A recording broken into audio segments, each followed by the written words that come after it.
Jawaharlal Nehru college of technology JNCT engineering college Rewa में शुक्रवार को प्रथम वर्ष के छात्रों के लिए इंडक्शन प्रोग्राम प्रारंभ और एक देश एक नेशन विषय पर संगोष्ठी का भव्य आयोजन हुआ।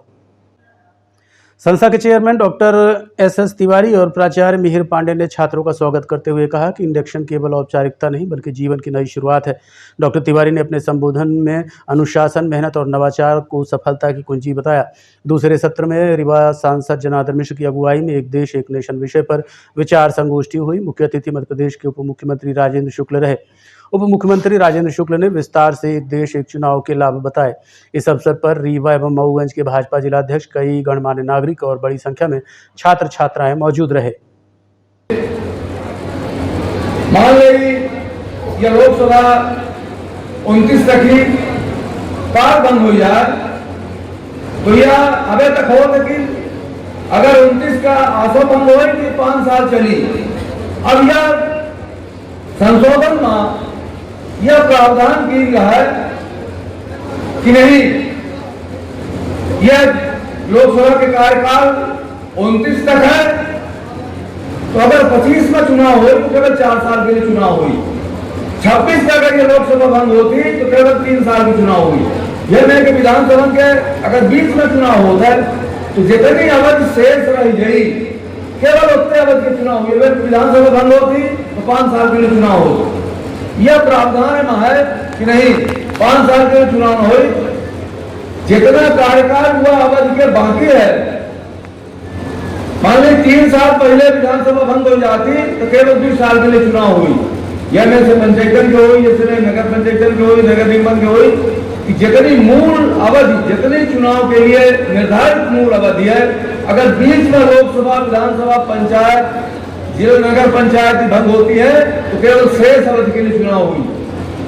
अब एक आदमी निश्चिंतता है कि भंग होंगे तो हम 5 साल को चुन के चुन के आ जाते।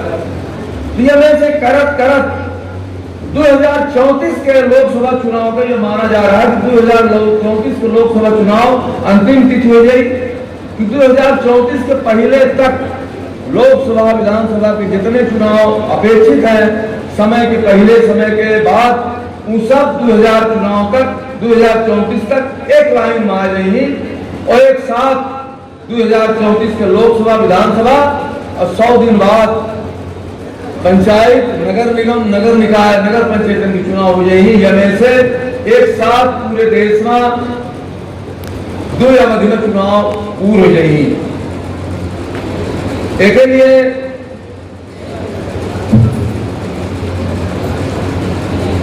यह हमारा ये कहा जाता कि भाई राष्ट्र के दलन के क्या स्थिति है, दल कौन दल समर्थन में है, कौन दल विरोध में है।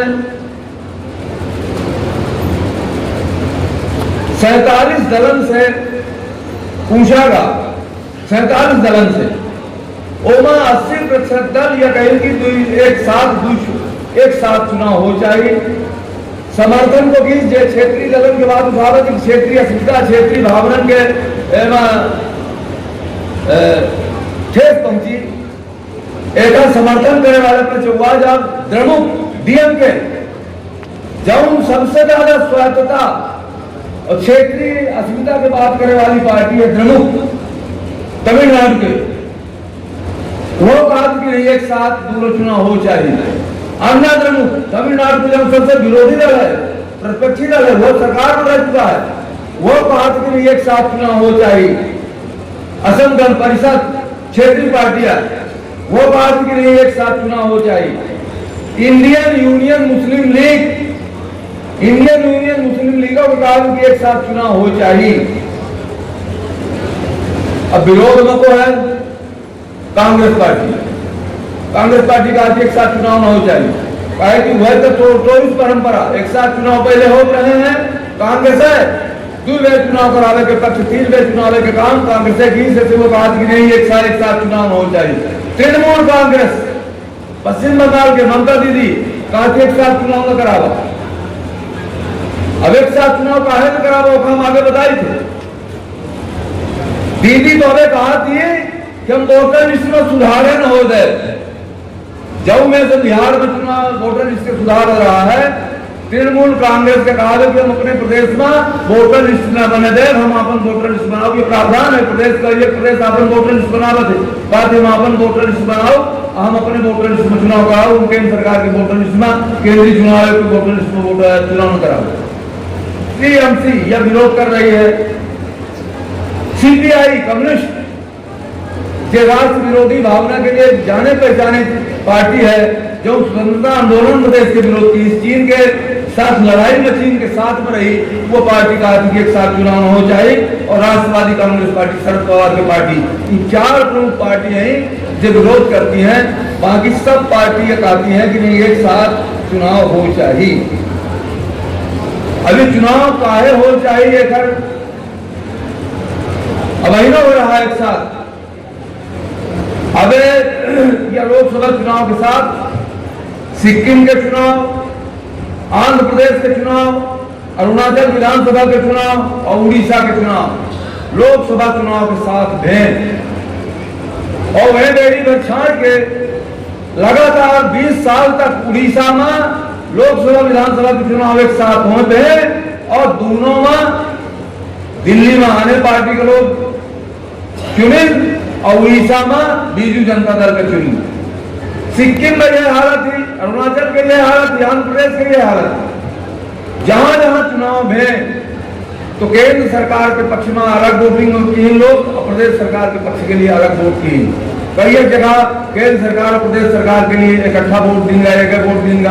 तो यह से जनभावना चल रही है कि अलग अलग हो जाएगी, और ये अलग अलग भय से दिक्कत है।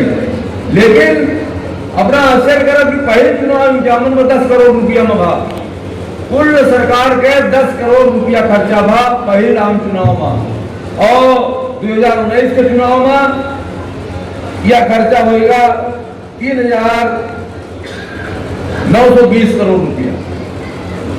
टीएमएस सरकार का यह खर्चा, बाकी खर्चा पार्टियों के खर्चा अलग, कैंडिडेट के खर्चा अलग है।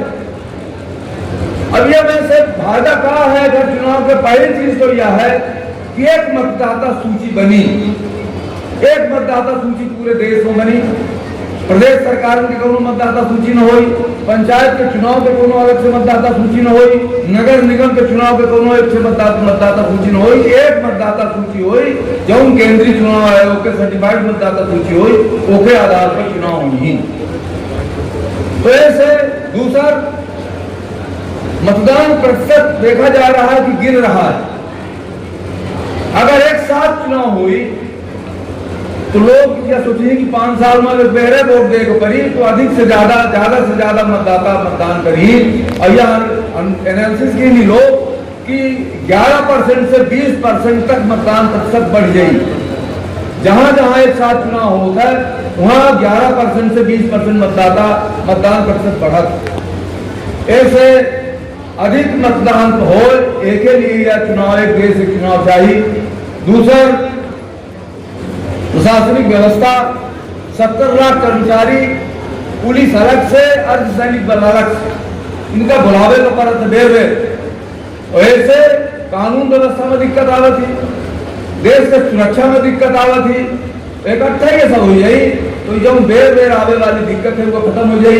अब जैसे राजेश जी कहा रहे कि मास्टर की ड्यूटी लग जाती, स्कूल बंद हो जाते, ये मेरे से ये सब व्यवस्था एक मेरे सब कंप्लीट हो जाए। सबसे बड़ा है कि वो प्रशासनिक व्यवस्था में जब देरी हो जाती है, आचार संहिता लग जाए के कारण विकास के काम रुक जाते, विकास के काम रुक गए की वजह से काम बहुत पीछे। काम करना पड़े, प्रधानमंत्री, मुख्यमंत्री को, मंत्री को, विधायक, सांसद को दिन रात काम करना पड़े, लेकिन काम तो तब करेंगे जब चुनाव से मुक्ति मिलेगी। सांसद जी सही कह रहे थे, हम लोग पता नहीं कितने बार महीनों महीनों महाराष्ट्र में पड़े रहे, उत्तर प्रदेश में पड़े रहे महीनों महीनों।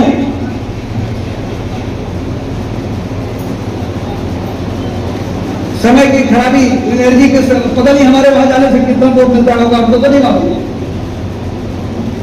लेकिन सब लगे हैं, चुनाव हो रहा है, लेकिन एक साथ चुनाव होगा तो एक बार में ही जनता के द्वारा, और आंकड़े ये बता रहे हैं कि जब एक साथ चुनाव होता है तो मतदान का प्रतिशत ज्यादा होता है, ज्यादा लोग वोट डालते हैं, और एक साथ चुनाव होता है तो एक ही बार में सारा खर्चा, उतने खर्चे में सारा काम हो जाता है। अभी सांसद जी बता रहे थे कि शिक्षा और स्वास्थ्य में 50% और 30% जितना बजट है उससे ज्यादा बजट प्राप्त हो सकेगा। ये सारा काम इस देश के अंदर यदि कोई कर सकता है तो सिर्फ भारतीय जनता पार्टी की सरकार कर सकती है, भारतीय जनता पार्टी कर सकती है।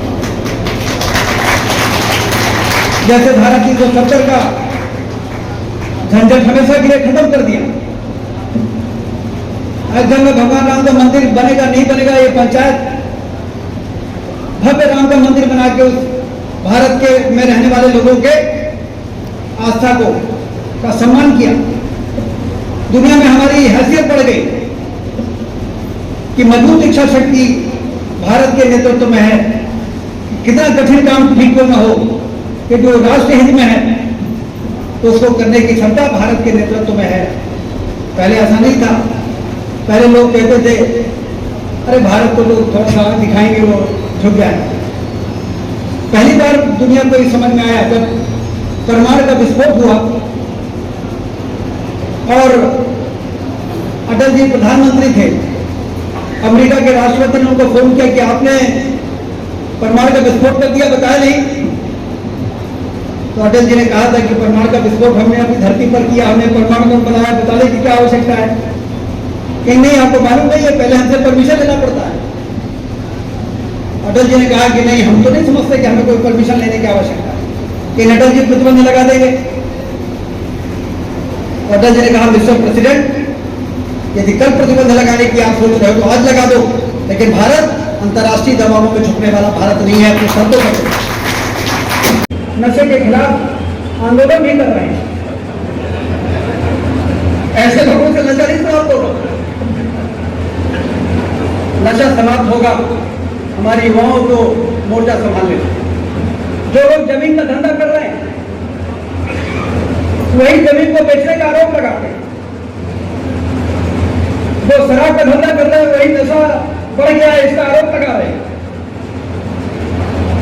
ये सामाजिक कुरीतियां हैं। इन कुरीतियों को दूर करने के लिए युवाओं को मोर्चा संभालना पड़ेगा। आप लोग एक अभियान चलाइए। इसलिए आपको अभियान चलाना है कि भविष्य में जो विकसित रीवा बनेगा, विकसित क्षेत्र बनेगा, विकसित देश बनेगा, उसमें जो स्वस्थ रहेगा, जो शिक्षित रहेगा, वही तेजी के साथ आगे बढ़ के और विकास का लाभ उठाएगा।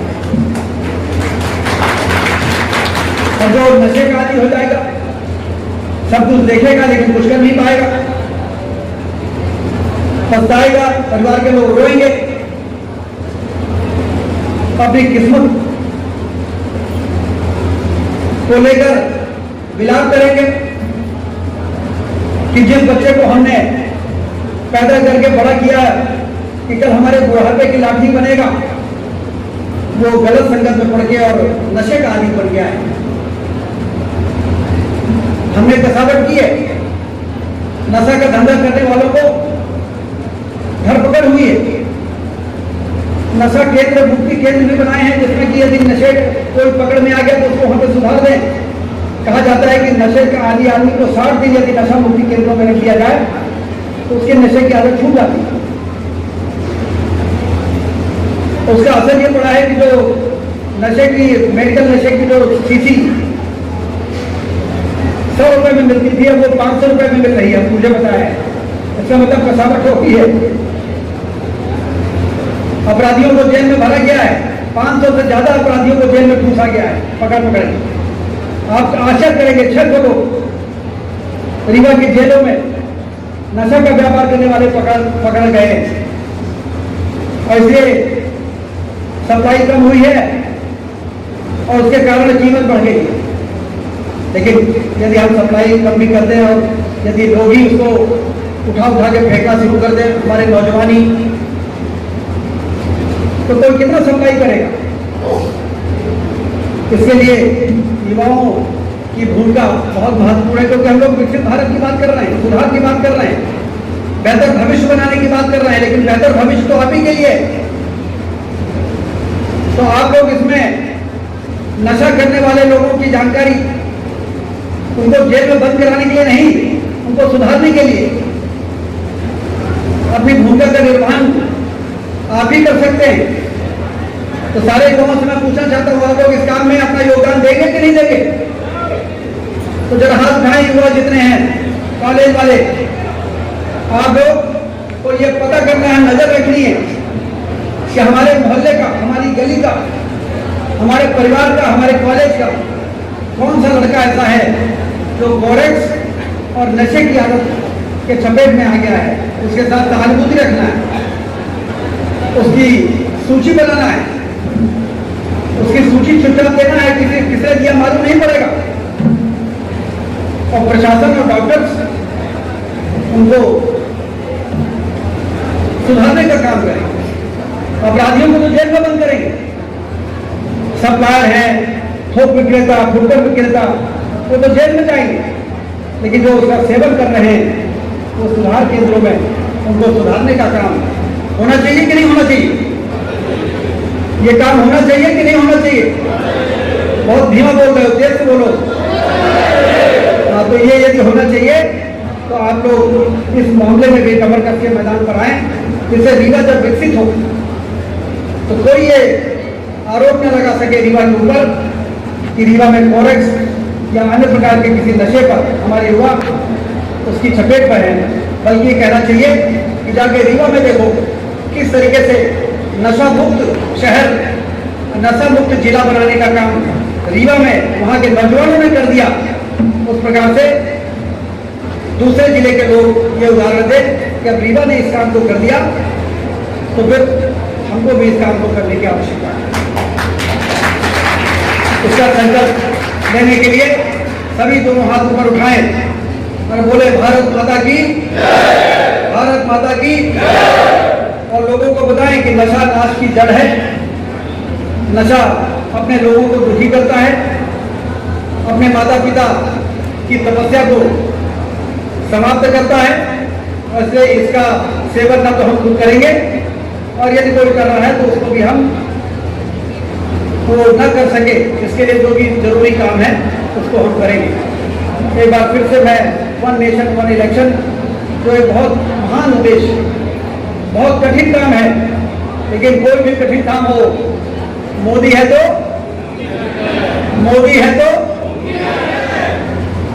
कठिन काम को करने का मादा यदि किसी के पास है तो नरेंद्र मोदी प्रधानमंत्री के पास। और जो जरूरी काम है वो करना ही पड़ेगा। यदि हम शांत बैठे रहेंगे, समय निकल जाएगा और फिर हमारा देश इन विकृतियों और इन उलझे हुए मामलों के कारण हमारे देश को दीमक की तरह खोखला करने का जो काम है वो कभी बंद नहीं हो सकेगा। इसलिए हम सब अपना जन जागरण, अपना विचार विमर्श, अपना सुझाव इस प्रकार से प्रस्तुत करें और जल्दी से जल्दी वन नेशन वन इलेक्शन हो जाए, जिससे एक नए सुबह का आगाज हो सके और भारत तेजी के साथ आगे बढ़ने का काम मार्ग जो है उसका कुशल हो सके। सबको बहुत बहुत धन्यवाद। जय हिंद।